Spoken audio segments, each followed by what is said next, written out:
Lake Okanagan, Western Canada, 130 miles long, 800 feet deep, and apparently abode of one of the world's most frequently glimpsed monsters, Ogopogo. 63 OV country, mainly clouds today with a high from 4 to 6 degrees, the lows tonight around the 0 mark. Wednesday, according to all stormy to be. Today, Ogopogo's the star of a phone-in on local radio station CKOV in Kelowna. Period. I like the sounds of CKOV. Good morning and welcome to OV's Open Line program. I do believe that's what's going on in here this morning. Teresa, how are you? I'm fine, thank you. We're talking about the Ogopogo today. A lot of people in the area have seen it. The legend goes on for many years, and we'll be talking to some experts. I believe we've got Arlene Gall coming in. Arlene wrote a book on it. That's right. Well, we're going to go to the phone lines right now. Line 2, good morning. Hello there. Mr. Puckers. Yes, go ahead, sir. You want to know about Ogopogo? I certainly do. Yeah, okay.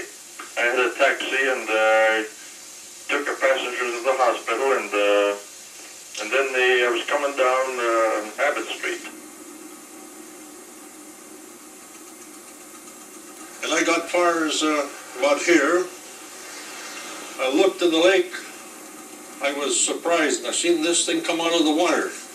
Well, it's like a horse's head with kind of horns on it. Well, he was huge, you know, standing up there. Oh my, just like a, you know, like a big serpent. Then another fellow come behind me and he says, "What are you doing looking at?" He says, "I see no Ogopogo over there." And he says, "Where? Over there." I said, I had the door open in the car and stepped out just a little bit and we slipped back into the water, see? And he said, "Gee, look at the big waves there." And all we can see is big waves going down there to Fred's place where he had the boat rental. And they disappeared, see? And then I got all excited. I got in the car and I pulled to the willow end. And I told the people, I says, they were having breakfast, "I just seen Ogopogo." And they says, "What the heck you been drinking, eh?"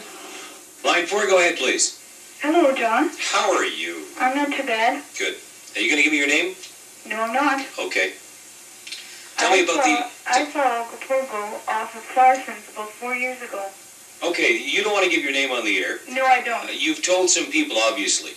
Yes. Are you afraid that they might think you're a little bit of a... Well, I had some strange phone calls. And I get them every day. That's what they pay me for. Well, I don't get paid for them, so I don't really want any more, thank you. We were up on the beach having a picnic, and my daughter was on the swings when I saw this creature underneath the wharf there. And when I turned around and saw it and realized that it was the legendary Ogopogo, I just freaked out. I grabbed the baby and ran down to the beach, and I guess I yelled over and over, "That's him." She was screaming like anything. She just couldn't believe it. Her face was red. It was fishing or whatever it was doing, and it was there for quite some time. Then it straightened out and went along those poles, and as it traveled along, just the 3 humps were showing, and they were from one of those end of those poles to the other in the space. The 3 humps were. It traveled along the beach till about the corner over there, and then it turned and went straight across the lake. Now I would hesitate to go on the lake because it's such a huge thing that I think it could tip a boat over. And not being a swimmer, I would drown, so I haven't been on the lake since. All right, we're going to break from the phone calls right now and introduce to you someone that's well known in the Okanagan Valley, Arlene Gall. Arlene has written a book on the Ogopogo. Good morning, Arlene. Good morning, John. Good morning, Teresa. Good morning, Arlene. How many sightings have you documented? Literally hundreds. Literally hundreds. When was the first sighting? The very first sighting was in 1852. The first documented sighting in 1852. Okay, 1852, and it's now 1980. Do we take it to mean that there must be more than one Ogopogo? There definitely appear to be more than one. There has been a film that was made, and I think it was back in 1968, it's pretty hard not to believe when you see it right in front of your eyes. Tell us about that film this morning. The Folden film was taken in 1968 by a gentleman by the name of Art Folden. He was returning from a trip to his home in Chase.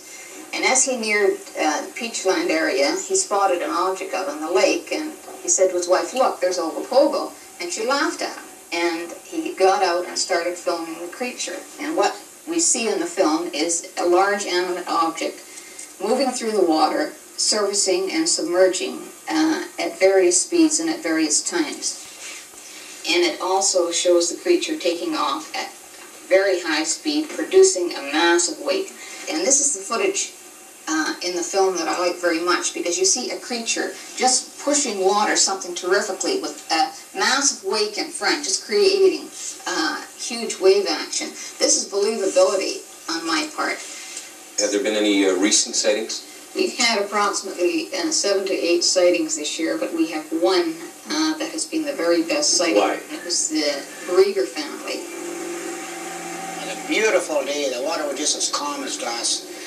And I just took a look across, I could see a big wave coming.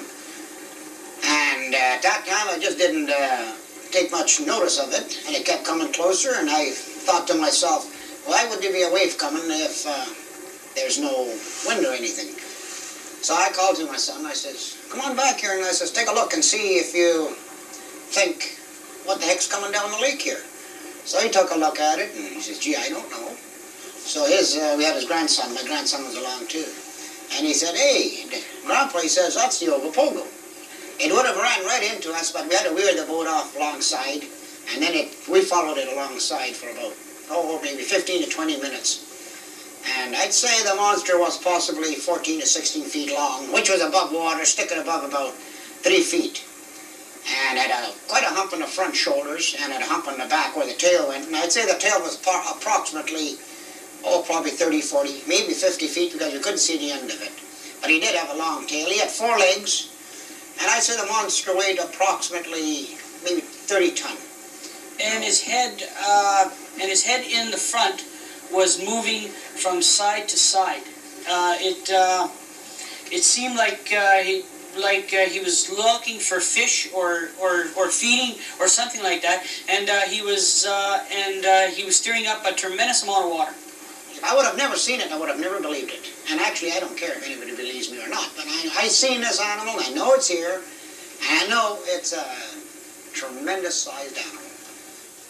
That's it for today. Thank you so much for participating in the program. We're on tomorrow morning at 8:30. Have yourself a safe day. Thank you. I'm John Michaels. Bye-bye. I'm Rick Elvis. Bye-bye. Across the world,